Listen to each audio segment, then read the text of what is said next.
자, 뉴스인사이다 프라임 시작하겠습니다. 총선 판세와 진짜 민심 분석부터 검찰 언론 개혁까지 뭐 우리가 다뤄야 될 주제가 너무너무 많은데 수박 겉핥기처럼 다루는 거 말고 그것이 정말 무엇을 의미하는 것인지, 그래서 앞으로 어떻게 될 것인지를 차근차근히 분석해보고 우리들이 곱씹어보는 그런 시간을 한번 가지려고 합니다. 그래서 저희가 만든 게 바로 뉴스인사이다 프라임이고요. 노영의 뉴스인사이다 프라임, 줄여서 뉴인사 프라임 이렇게 되면 되겠습니다. 자, 저희 그래서 이제 1부에서 모시는 그런 패널분들하고 다릅니다. 2부에서 모시는 분들은 이에 대해서 좀 더 용감하게 적극적으로 설명을 해주실 분을 모십니다. 여론조사 전문가, 대기자, 그리고 종교인까지 특색 있고 화끈한 대담을 해주실 분을 저희가 섭외를 했고요. 물론 뭐 일부에 나오신 분 중에서 나 여기서 말한 거 부족하다 하는 분들도 사실 있습니다만, 어쨌든 뉴인사 프라임은 구독자가 원하는 분들을 중심으로 해서 저희가 한번 모시고 이야기 나누려고 합니다. 그래서 유튜브 멤버십 회원에게만 우선 서비스를 하려고 해요. 저희가 이거 그냥 몽땅 일반인에게 막 다 보여드리지는 않고요. 우리 회원된 사람들만, 이너서클인 사람들에게만 하려고 지금 하고 있습니다. 지금 바로 함께 해주시면 될 것 같습니다. 다양한 의견과 질문, 댓글 남겨주시고요. 그러면 저희가 또 소개도 적극적으로 해드리고요. 방송 중에 여러분들의 무엇을 생각하고 계신지 제가 조금 들어보고 소통하는 시간도 갖도록 하겠습니다. 깊이 있는 고품격 시사대담 뉴스인사이다 프라임, 뉴인사 프라임 지금부터 시작하겠습니다. 자, 매주 월요일 코너는요, 대기자의 일침입니다. 대기자, 우리나라 대기자 그러면은 뭐 어디 길거리에서 대기하는 사람 이런 거 아닙니다. 클 때자, 예, 정말 대단한 기자님. 대기자의 일침, 대기자가 어떻게 생각하는지 한번 들어보는 그런 시간. 대한민국 대기자 생각나는 사람 누구 있어요? 변상욱 대기자죠. 뭐 누가 말하던 간에 수십 년 동안 기자를 활약해 오시면서 쓴소리하고 정말 이 대한민국 언론사의 영역을 모두 다 겪어내신 분입니다. 변상욱 전 CBS 대기자 나와주셨습니다. 어서 오십시오. 네, 안녕하십니까. 반갑습니다. 자, 기자 몇 년 하셨어요? 글쎄요, 처음 방송국에 발을 들인 게 1983년 10월이었으니까 딱 40년 하고 이제 41년 차 몇 달 진행하고 있네요. 예, 그렇습니다. 세상에. 근데 그 중에서 CBS에 있었던 기간이 36년. 예. 그리고 정년 퇴직하시고 YTN과 이제 TBS와 TBS. 예, 정부가 손 보는 곳마다 미리 가 있다가 그러니까. 아니 근데 솔직히 저는 CBS는 우리 변상욱 대기자님 나오신 다음에 기조가 샥 바뀌었더만요. 아, 그래요? 예, 완전히 달라졌더만요. 제가 옛날에 CBS에 엄청나게 나갔잖아요. 그때하고도 또 분위기 완벽히 달라졌더라고요. 왜 그러는 거야 도대체 이 언론사들? 솔직히 말해봐요. 일단 언론사가 나름대로 성향이 다른 건 분명합니다. 겉으로는 다 민족 정론지라고 얘기를 하지만 내부적으로는 좀 더 진보적이거나 혁신 개혁을 추진하는 게 있고, 보수적이고 약간은 기득권 세력과 가까운 쪽도 있고 다 있죠. 근데 그 결정적인 거는 사실은 IMF부터입니다. IMF부터 신문사, 방송사들이 엄청난 재정난 속으로 이제 빠져들고 생존의 위기에 놓이면서 아직도 회복을 못하고 있지만, 결국 기자를 뽑아서 3년, 5년 가르쳐서 제대로 된 기자를 현장에 취재 보내고 기사를 쓰게 할 여력이 없습니다. 뽑으면 바로 다음날 써먹어야 되는 거죠. 그렇죠. 인력도 부족하고 인터넷에다가 동영상까지 더해지면서 일은 3배로 늘고, 그러니까 결국 경력 기자를 뽑게 됩니다. 경력 기자를 뽑으니까 예를 들면은 나는 꼭 한겨레 신문 가서, 나는 꼭 조선일보 가서 내가 원하는 기사를 써야지 하는 사람들만 들어오는 게 아니고 이 언론사 저 언론사에서 경력을 쌓고 빙빙빙 돌다가 어떨 때 그냥 경력으로 들어오기도 하고, 신입을 뽑는다 하도 신입 기자도 나는 꼭 한겨레 가서 또는 경향 가서 또는 조선아 동아 가서 기사를 쓰고 싶었어요라고 하는 기자만 들어오는 게 아니라 네. 여기도 시험 보고 저기도 시험 보고 PD 시험보다 아나운서 시험보다 기자 시험보다 걸리는 대로 들어오는 게 훨씬 많죠. 그러니까 나름대로 이 어떤 그동안에 있었던 기조라든가 어떤 이념의 계승 같은 게 잘 안 되죠. 그러네. 그러면 사실은 여기서는 열심히 이쪽 성향인 것처럼 얘기하지만 또 좀 회사가 바뀌면 저쪽에서는 또 딴 얘기하는 사람이네요. 같은 사람인데도 불구하고. 재밌죠. 뭐. 아, 그렇구나. 근데 그렇게 하면은 이 머릿속에서 조금 뭔가 정심 생기고 그럴 것 같은데 안 그래요? 트라우마가 많습니다. 그리고 그렇죠. 이제 후배 기자들 사실 입장에서 보면 앞에 가는 기자들의 등을 보고 쫓아갔었는데 갑자기 휙 어디론가 가서 딴 일 한다거나 정치권으로 건너가고 엉뚱한 일을 한다거나 네. 아니면은 내가 이 회사에 있을 동안만 어떻게든 먹고 살면 됐지 그다음은 난 몰라라고 언론의 어떤 저널리즘의 발전과 관련해서 아무런 고민도 안 하다가 휙 그렇죠. 떠나버리면 네. 등만 보고 쫓아가던 후배들은 난감해지죠. 그래서 사실 요새 후배 기자들이 오히려 이직이 많습니다. 나이가 든 기자가 이직이 많은 게 아니라 네. 갓 들어온 기자들의 이직이 더 많죠.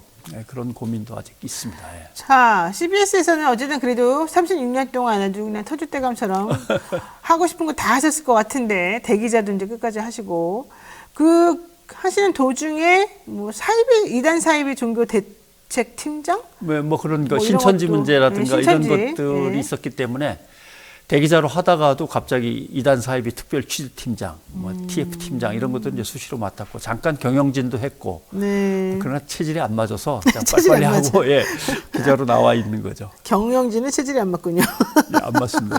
네. 근데 자, YTN 얘기를 안 할 수가 없습니다. 예. CBS에서 YTN 가셔서 뉴스가 있는 저녁 진행하셨잖아요. 예, 예. 그때 어땠어요?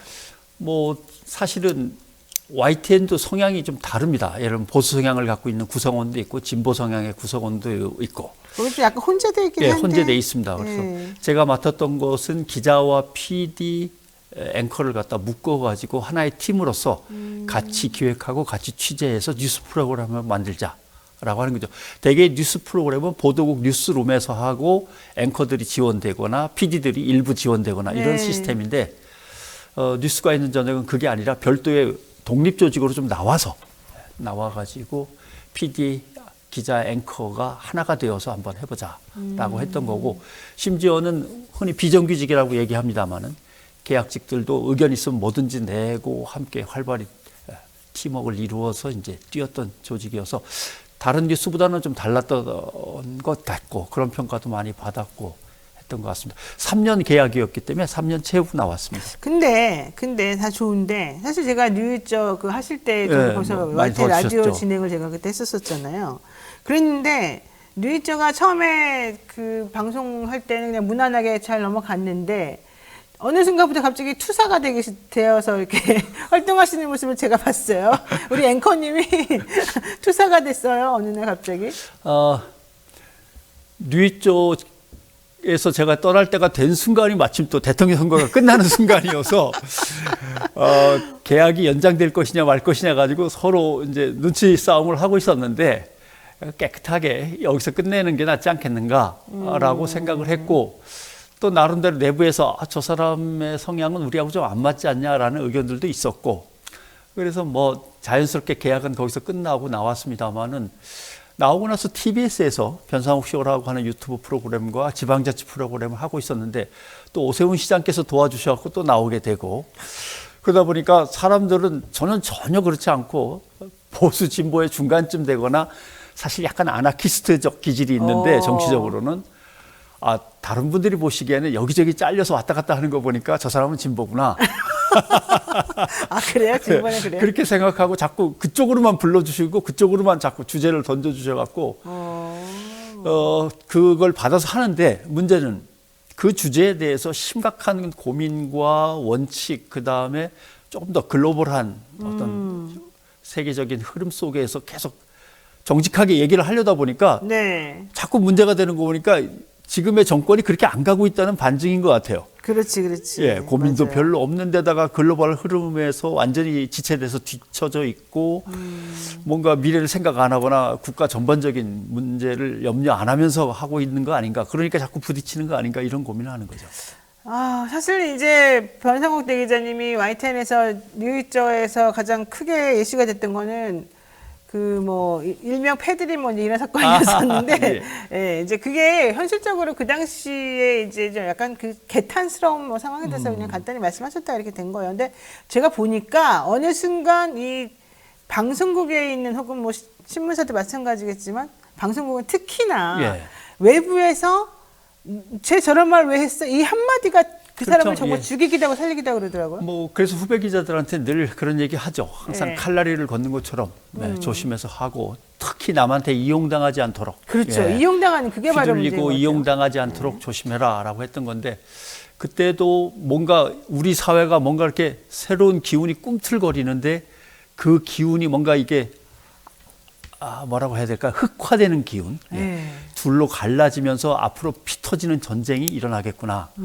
그런데 청년 정치 쪽에서 갑자기 노인들을 앞에 쫙 광장에 깔아놓고 뭔가 혐오와 배제, 그다음에 어떤 극적인 대결 충돌을 이렇게 선동하면 안 되지 않겠나 해서 아마 제가 울컥했던 것 같습니다. 걱정도 네, 되면서. 맞아요. 네, 그때 그런 드립이 나왔던 것 같고 그러나 지금 생각해보면 결국 그렇게 갔고 그러나 뭐 저는 자숙한다고 해갖고 한 달을 쉬긴 했습니다만 제 생각에는 자숙하려면 평생 자숙해야지 한번 슬쩍 자숙한다고 그래놓고서는 뭐 말 바꾸고 가면 안 되기 때문에 다시는 그래서 제가 트윗도 요새 안 하지 않습니까?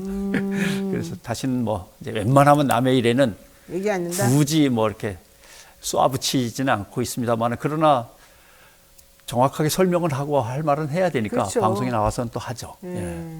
제가 그때 되게 저는 사실 그때 되게 멋있다 이런 생각을 개인적으로 했었지만 말 조심하겠습니다. 저도. 자, 본격적으로 예. 이제 이 건은 얘기를 해야 됩니다. 우리가 말 조심을 하더라도 이 사람에 대해서는 얘기를 안 할 수가 없고 이 상황은 우리가 꼭 설명해봐야 될 것 같습니다. 이동관 전 방통위원장이 탄핵안 국회 본회의 표결 직전에 사의를 표명했습니다. 예.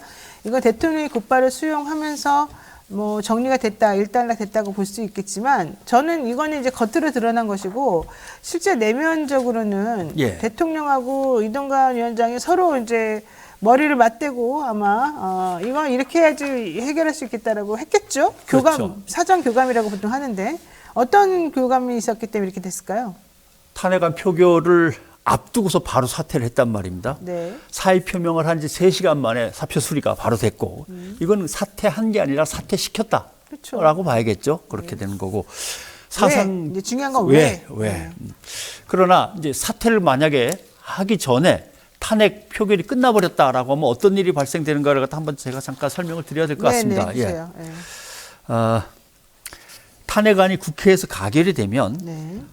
헌법재판소로 넘어가서 이게 결정이 끝나기 전까지 정지가 되겠죠. 방통위원장의 직무는 정지가 됩니다. 네. 그러면 지금 진행하고 있던 윤석열 정부 하에서 이동관 방통위원장이 여권의 입장을 다 받아들여 갖고 마구 추진하고 있던 것들이 더 추진이 되면 이동관 위원장이 손을 댄 거기 때문에 이건 무효가 됩니다. 자칫하면 그렇죠. 나중에. 네. 그러니까 손을 댈 수가 없는 거죠.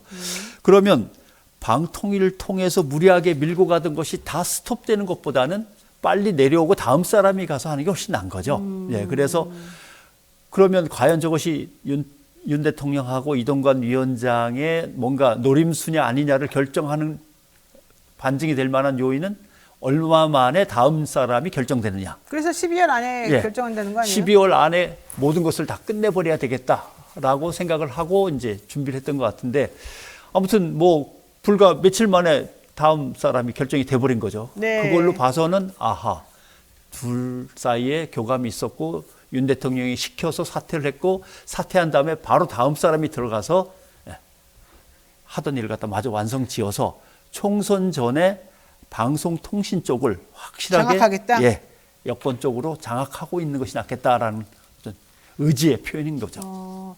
그러니까 김은혜 전 홍보수석, 김장겸 전 국민의힘 의원, 이진숙 전 대전 MBC 사장 이 3명 얘기했는데 예, 왜 MBC 사람들만 잔뜩 얘기를 하다가 MBC는 그렇게 자기네들은 욕만 하는 MBC 좌빨 진보 방송국이라고 예. 하면서 왜 여기 사람들 이렇게 데려다가 하려는 거죠? MBC 사람들이 왜 방송통신위원장에 줄줄이 거론됐나를 살펴보면 일단 KBS의 박민 사장이 갔지 않습니까? 박민 사장은 방송도 모르고 통신도 모르는 신문기자 출신입니다. 그렇죠. 다만 검찰 출신 기자들이 법조 언론인 클럽이라는 걸 만들어서요. 거기에서 회장하면서 이제 윤 대통령하고 가까이 지냈을 거로 보이고 술 친구라는 얘기가 있습니다만 제가 술을 안 마셔봤고 잘 모르겠습니다. 그렇고 또 하나 이런 얘기를 해도 되겠죠? 네. 해야 돼요, 하기는. 보수 정권이 들어서면 진보 정권하고 좀 다릅니다. 진보 정권은 전체 언론을 하나의 시스템으로 보고 어떻게 완성지을까를 생각하는데 보수 정권이 들어서면 전체 언론을 놓고 내 편, 죽어도 내 편이 아닌 인간들. 그다음에 한 대 때려야 되는 인간들, 한 대 때릴 필요 없이 그냥 떡만 조금 던져주면 되는 인간들. 그러니까 1, 2, 3, 4로 나누게 됩니다. 아, 그래요? 예. 항상 그렇죠. 이명박 때도 그렇고 박근혜 때도 그렇고 이제 윤석열 대통령 때도 그런 거죠. 그러니까 무조건 우리 편인 거는 정해져 있고 무조건 우리 편이 아닌 거면 바이든 날리면부터 시작했고 MBC 저쪽이고. 그러니까 예컨대 조중동 이런 데는 무조건 뭐 우리 무조건 편이고. 우리 편인 거죠. 네. 근데 한 대 두들겨 패야 정신을 좀 차리고 잘 그런 데가 따라올 것 어디예요? 같은 거는 KBS, KBS. 예, 연합뉴스, 연합. 그다음에 YTN 이런 곳이죠. 연합은 좀 약간 더 나라로부터 돈을 많이 받으니까 저쪽 편 아니에요? 그래갖고 이번에 250억을 일단 잘라낸 거 아닙니까? 230억인가? 그래서 돈을 좀 줄였죠. 말 안 들으면 어떻게 되는지 알지. 또 돈 가지고 그러는구나. 예. KBS는 시청률을 뚝 떼다가 네. 수신료를 휙 옮겨버려 갖고 수신료 수입이 6분의 1로 줄어들지 10분의 1로 줄어들지 모르는 상황이 돼버렸고, 그러니까 KBS 출신을 다시 방통위원장으로 앉히면 사실 좀 난감해요. 왜요? 왜냐하면 KBS 내부에서 지금 부글부글 끓거든요. KBS하고 아무런 관련도 없고 방송도 모르고 통신도 모르는 사람이 유튜브와 지상파를 하고 있는 KBS의 사장으로 신문사 출신이 온 박민이 것도 와버렸어. 그것도 기분 열받았는데. 나빠요. 사실 KBS의 노조가 4개입니다. 진보 네. 노조 하나에다가 중도 노조 2개에다가 보수 보수 노조. 노조. 그러나 중도 노조는 사실 좀 보수 쪽이죠. 네. 사실은 보수 노조원들조차도 부글부글해요. 더군다나 거기에 우리의 수입을 갖다가 몇백억을 갖다가 이제 떼갈 수도 있는 시청료, 수신료를 갖다가 떼버리는 작업까지 정부가 했단 말입니다. 네. 보수 노조는 정파적으로는 우리하고 같다고 하니까 그냥 넘어는 가는데 이거 도대체 KBS를 어쩌려고 그러는 거야? 우리의 앞날은 도대체 뭐야 하고 지금 부글부글 끓고 그렇죠, 있는데 그렇죠. MBC에서 또 보내는 수밖에 없죠. KBS 사람을 보낼 수는 없잖아요. 그 자기네가 보기에 이제 부글부글 끓고 이러기 예, 때문에 그러면 보내는 거기 거야? 또 의견을 받아가지고 방통위원장 하면서 정부 마음대로 안 하고 KBS 의견을 반영시키려고 하다 보면 지금까지 해왔던 작업이 완전히 흐트러지니까 MBC 얘기는 그래서 많이 나왔던 것 같고, 그러나 이제 조선일보는 자꾸 방송통신계 쪽에서 구하려고 애를 썼는데 중앙일보가 예리하게 국민일보와 함께 안 되죠. 검사 출신일 겁니다 라고 예측을 했는데 오늘 뉴스 보면 검사 출신이 된 거죠. 아. 예. 조선일보는 왜 거기에서 정부가 이렇게 뒤졌을까요? 조선일보는 자기네가 컨트롤할 수 있다고 생각했던 거 아니에요? 글쎄요. 그쪽으로 밀었다고 봐야겠죠. 오히려 누구가 될 거라고 예측을 했다기보다는 네. 누가 됐으면 좋겠다고 밀었는데, 그리고 우리가 그렇게 밀면 될 예. 거다. 그만큼 조선일보가 어떻게 보면 더듬이가 예민한 거죠. 왜냐하면 검찰공화국이라는 비난 속에서 계속 검사들이 주요 요직을 차지하는 거에 대해서 네. 국민들의 분노가 이제 부글부글해서 한계점에 와 있는데 네. 이 인계점을 넘어서서 선이 끊어지면 이번 총선은 어렵겠다. 그러면은 보수의 장기적인 집권이 흔들린다. 대통령이야 5년 하고 끝나는 사람이지만 네. 일단 보수 여당이 살아야 되고 보수 여당이 살아서 보수 기득권층이 유리하게 기득권을 가져갈 수 있는 사회의 구조라든가 네. 제도적인 바탕이 마련되어 가야 되는데 조선일보 보기에는 흔들리는 거예요. 예. 총선부터 흔들리기 시작하니까 네. 요새 조선일보 사설을 보면 윤석열 대통령 정신 차려라 이러다가 재임기 내에 그냥 그 얘기 계속 하더라고요. 이런 얘기까지 네. 하는 거죠. 조선일보가 어떻게 보면 더듬이가 민감한 거죠. 예. 근데 지금 그렇게까지 해서 꼭 무조건 어쨌든 방통위원장을 자기네들이 원하는 사람을 꼭 꽂아야 되는 이유가 있는 거죠? 총선 때문에 그렇습니까? 예. 이걸 이제 저널리즘의 원칙 중에서 이제 하나를 꼽아서 표현해 본다면 네. 기본값의 원칙이라는 게 있습니다. 기본값의 원칙이요? 예. 그게 이게 뭐죠? 뭐냐 하면 네. 예전 어른들이 흔히 하던 말, 신문에 난 거야. 예. 9시 뉴스에 나왔어, 방송. 이렇게 되면은 거기가 기본값입니다. 아, 예. 무조건 진리인 거죠. 그렇죠, 그렇죠. 신문에 나왔으니까 그걸 누가 의심하겠냐라는 게 옛날 60년대, 70년대, 80년대 스타일이라면 맞아요. 예. 80년대 후반부터 90년대, 2000년대로 오면서는 방송 9시 뉴스, 방송 8시 뉴스에 나왔어.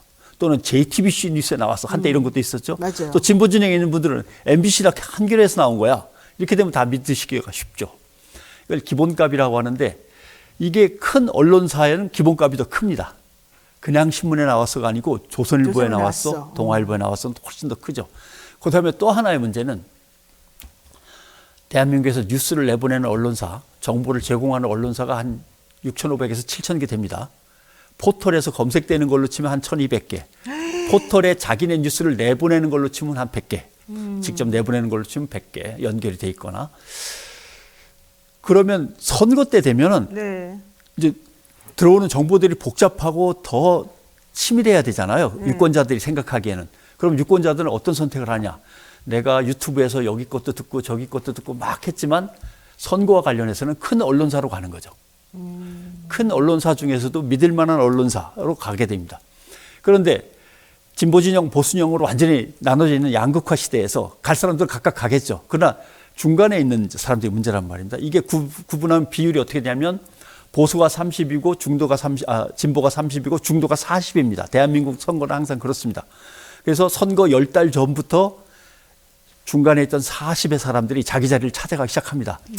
내가 암만 중도층으로 나왔지만 선거 때는 가서 저쪽 가서 또 찍어야 되지 않겠어? 라는 사람들이 있는 거죠.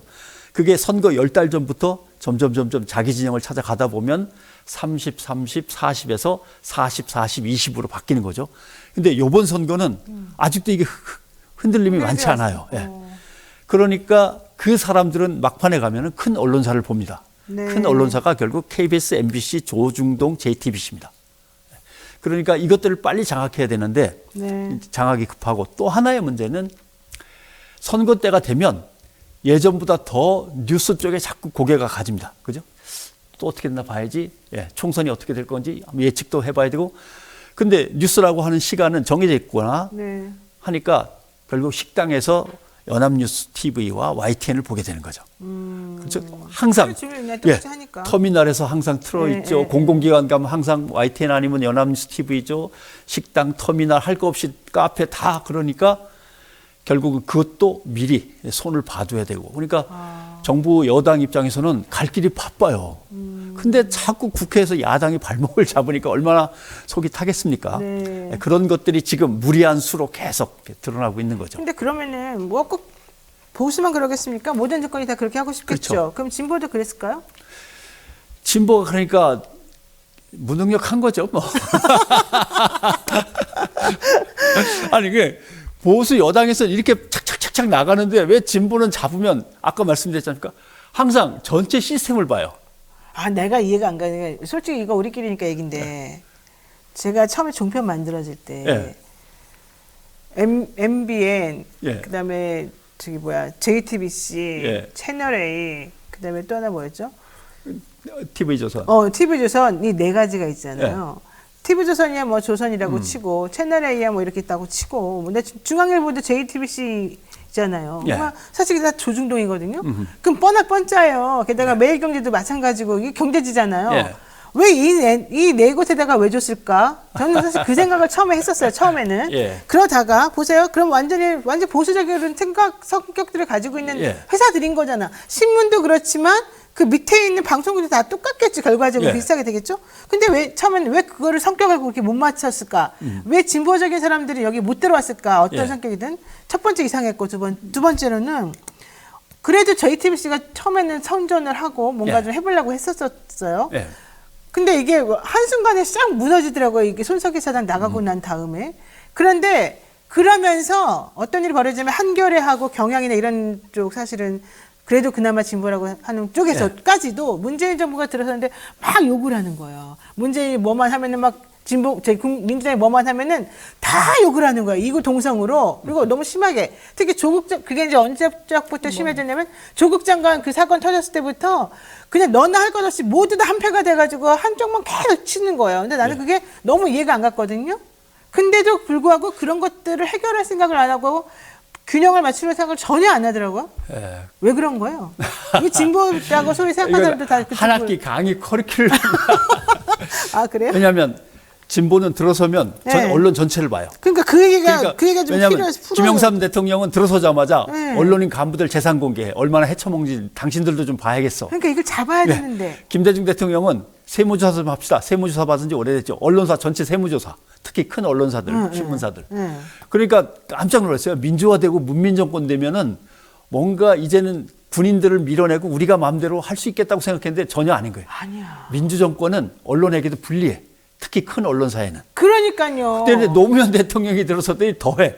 갑자기 언론 선진화 계획을 내놓더니 왜 열 몇 개 언론사만 기자단으로 뭉쳐가지고 특권을 모두 독차지하고 있냐. 강당을 열어가지고 밖에서 기다리는 200, 300개 언론사 다 들어오라 그래라. 모든 언론을 공평히 대하고 맞아요. 관료들하고 뒤에서 짬짬이가 돼가지고 결탁하지 말아라. 관료들을 취재하고 싶으면 들어와서 방명록에 기재하고 누구를 언제 취재했는지 하고 기록하고 나가라. 취재한 다음에. 이렇게 되니까 모든 진보 언론까지 포함해서 언론 자유에 대못질을 하는 대통령. 그랬더니 문재인 대통령으로 넘어왔더니 또 징벌적 손해배상 제도를 만든다고 언론에게 피해를 입은 사람에게는 적어도 3배는 갚아줘야 되는 거 아니, 3배가 아니죠. 사실 미국 같으면 100배도 됩니다. 그게 네, 심할 맞아요. 때는. 그러니까 언론들이 이제 본능적으로 느끼는 거죠. 진보 정권이 들어서면 일단 눌러놔야지 조금만 뭐라고 틈을 주면 언론을 갖다 공평하고 형평하고 공정하게 한다면서 우리 기득권에 손을 댄다. 라고 하는 거죠. 이걸 다 알아요. 정부를 눌러놔야 된다고 모든 언론이 다 생각한다는 거예요? 그 반대가 아니라? 그러니까 진보 정부가 들어서면 진보 정부가 언론에 대해서 특별한 일을 하지 못하도록 눌러놔야 된다고 생각을 하는 거죠. 그다음에 이제 JTBC와 중앙일보 관계 같으면 네. 해석하기는 어렵지만 중앙일보의 상술인 거죠. 왜냐하면 중앙일보는 경제에서는 재벌의 입장을 갖다 확실하게 하지만 정치에서는 그동안 중도적인 입장을 살짝 왔다 갔다 했단 말이죠. 이렇게 보니까 민주화 이후에 중도 진영이 엄청 넓어진 걸 보고 저 중도 진영이 장사가 되는 거다. 보수 진영에서 어차피 경쟁이 치열해요. 서로 하고 있으니까. 그래서 JTBC만큼은 풀어주고 거기서 마음껏 장사를 하면서 개혁 진보 문민에 찬성하는 그 표를 갖다가 확보하도록 한 거죠. 근데 이제 손석희 사장이 어느 정도 뉴스룸을 이끌고 갈 때는 그게 통했다가 막판에 가서는 중앙일보와 JTBC 사이의 그 조정 가지고 조금 논란이 있더니 결국은 이제 방향을 다시 잡는 듯한 느낌이 드는 거죠. 더군다나 이제 시청률이 많이 떨어졌기 때문에 생존의 문제가 걸리니까 당장 생존할 수 있는 방안들을 찾다 보면 혁신적이고 뭐 진보적이고 뭐 이런 것들은 아무래도 좀 멀어지죠. 그러니까 그런 특징이 있을 겁니다. 그러니까 이게 소위 보수라고 하는 정부는 보수 자기네들에게 잘 유리하게 해주는 데는 확실하게 보상을 주고 예. 아니란 쪽에는 확실히 벌을 준단 말이에요. 상벌이 확실하단 그렇죠, 뭐. 말이에요. 예. 근데 진보라고 하는 정권은 그렇게 안 하더라고요. 그냥 다 공평하게. 일단 전체 일단- 시스템을 항상 보면서 움직이려고 하니까. 네, 그러니까 사실은 걔네들한테 잘해줄 필요도 없어요. 잘 보일 필요도 없는 거예요. 이 언론사 입장에서는. 왜냐하면 자기네들 입장에서 먹고 살아야 되는데. 그러면 결과론적으로 지금 현재처럼 이 모양이 되는 거예요. 그렇죠. 지금 근데 진보가 어디 이제 갔어요? 더 문제가 되는 것은 네. 총선거를 앞두고 있으니까 총선거를 치르면 언론인 간부 출신 국회의원이 몇 명이 나오냐면 대개 12% 정도 나옵니다. 35명 선. 그 국회의원이 300명이잖아요. 그러니까 네. 12, 15% 선. 30명, 40명 그 안팎이 되는데 그 가운데가 되는데 문제는 이제 제가 진보라고 찍혔다. 네. 그러면 보수 정권이 들어서면 제가 인사 이동해서 저쪽으로 떨려나겠죠? 그렇죠. 반대로 진보 정권이 들어서면 제 친구 중에 보수 성향이 있는 사람도 떨려나고 그러면 이제 이렇게 진보 딸이 미리 꾸려갖고 휙 떠나면 되는데 옛날에는 이렇게 개인적인 차원에서 이루어졌다면 지금은 그렇지 않습니다. 제가 진보거나 제 친구가 보수여서 정권이 다른 성격의 정권이 들어왔기 때문에 쫓겨난다 그러면 저 한직으로 쫓겨나는 게 아니라 노조로 간단 말이에요. 진보 노조로 가든지 보수 노조로 가든지. 그러니까 이제는 언론사 내에 이미 정파적인 합법적인 조직이 구축돼 있고 네. 그 합법적인 조직으로 가서 합법적인 정치 활동을 할 수 있는 거예요. 사실은 저널리즘 원칙상 안 되는 일이지만 그렇죠. 성격상 이미 진보 노조가 있고 보수 노조가 있으니까 언론 복수 노조에 의해서 그러니까 보수 노조로 가서 보수 정당에 가 있는 자기 선배들하고 연락하면서 계속 내부 상황을 보고하고 이렇게 처리하는 게 좋겠습니다. 어떤 녀석을 먼저 잘라야 됩니다. 이런 것들이 계속 이제 오고 가죠, 정보가. 그 다음에 이제 정당에서는 그게 리포트로 나오고 성명으로 나오고 하면서 일이 착착착 진행이 되는 거죠. 그러니까 사실상 지금 민주주의에서 가장 큰 위기는 언론 자체가 지하 정치 조직으로 거의 바뀌고 있는 거나 마찬가지입니다. 네, 여기서 새로운 혁신의 바람이 불어야 되는데 걱정이네요. 네. 자, 마지막으로 하나만 여쭤보겠습니다. 시간이 다 돼가지고요. 그 조선일보에서 오늘 사설이 하나 나왔는데 서울의 소리, 더 탐사, 뉴스타파 이런 데는 다 유사 언론이다. 언론도 아니다. 얘네들한테 주어진 취재권을 뺏어야 된다. 대통령 부인에게 함정 취재하는 게 말이 되냐. 이러면서 아주 난리가 났어요. 그리고 또 MBC의 김종배 아나운서 같은 경우는 네. 사실 정통 언론에서 많이 하신 분인데도 불구하고 예. 함정 취재는 말이 안 된다 이런 또 비난했거든요. 이건 솔직히 어떻게 보십니까? 이 변호사 앞에서 이런 얘기하면 좀 웃기긴 한데 대법원 판례 2004년도 대법 2004도 1066 네. 네. 함정 수사라고 하는 것은 네. 본래 전혀 그런 일을 저지르고 싶지 않았던 그쵸. 범위를 바로 갖고 그거죠. 있지 않았던 사람이 어떤 수사기관의 함정에 의해서 또는 계략에 의해서 하고 싶었던 일이 아닌데 그 일을 갖다가 저지르게 되는 경우 네. 이것을 함정이라고 한다라고 돼 있습니다. 또 2007년 언론과 관련돼서는 2007년 인천지방법원 형사합의 2부 판사님은 지땡땡 부장 판사님입니다. 거기서 뭐라 그러냐면 언론이 취재하기 위해서 형사랑 같이 뒷주머니에다가 슬쩍 지갑을 갖다 이만큼 꺼내놓고 지하철에서 소매치기를 잡으려고 했던 거예요. 네. 잡혔죠. 이게 함정 취재와 함정 수사냐의 이제 논란이 벌어졌을 때 지금 그 얘기입니다. 행위를 하고자 마음먹은 자가 함정에 접혀서 스스로 얼른 범위를 일으켜서 덥석 물었다면은 이것은 의도적인 연출 측면이 있긴 있지만 함정이 아니다라고 보는 거죠. 그럼 이제 김건희 씨가 그런 거 선물 정말 받고 싶지 않았는데 생각도 없었는데. 갑자기 디오르를 꺼내면서 디올 이렇게 하니까 마음이 동했다. 이거냐? 디오를 미리 싹 보여주고 사진으로 카톡으로 자, 보내주고. 요거 갑니다라고 하고 밖에서 이제 기다리는 여기가 핵심입니다. 밖에서 기다리는 사람들이 다 봉투를 갖고 있었는데 그 봉투에 디올 땡땡 뭐 땡땡이 다 들어 있었던 것이냐라고 하는 부분이 이제 밝혀지면 이거는 범위를 본래부터 갖고 있던 자가 함정을 이렇게 살짝 비춰주니까 얼른 달려들었다는 것이지 범위가 전혀 없었는데 함정에 푹 빠져가지고 잘못된 네. 것이다.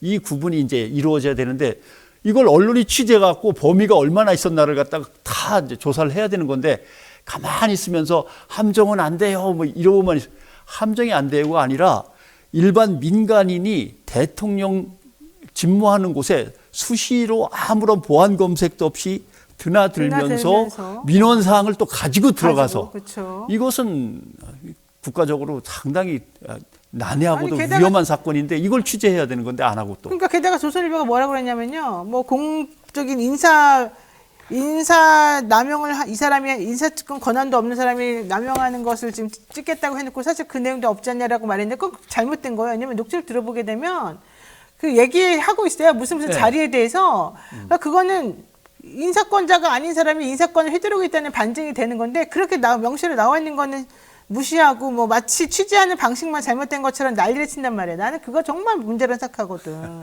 내가 솔직히 계속해서 여러 번 말해드리지만 맞습니다. 이 함정 취재, 함정 수사 다 마찬가지로 범위가 없는 사람이었냐, 있는 사람이었냐, 범위가 있는 사람에게 좀 용이하게 해줬냐, 이걸 구분을 명확히 해야 근데 이제 된다는 제일 심각한 거는 아니 근데 도대체 갑작스럽게 들어온 선물이 얼마나 많길래 창고를 만들어야 되는 거예요? 맞습니다. 제가 또 그 말도 하고 싶었습니다.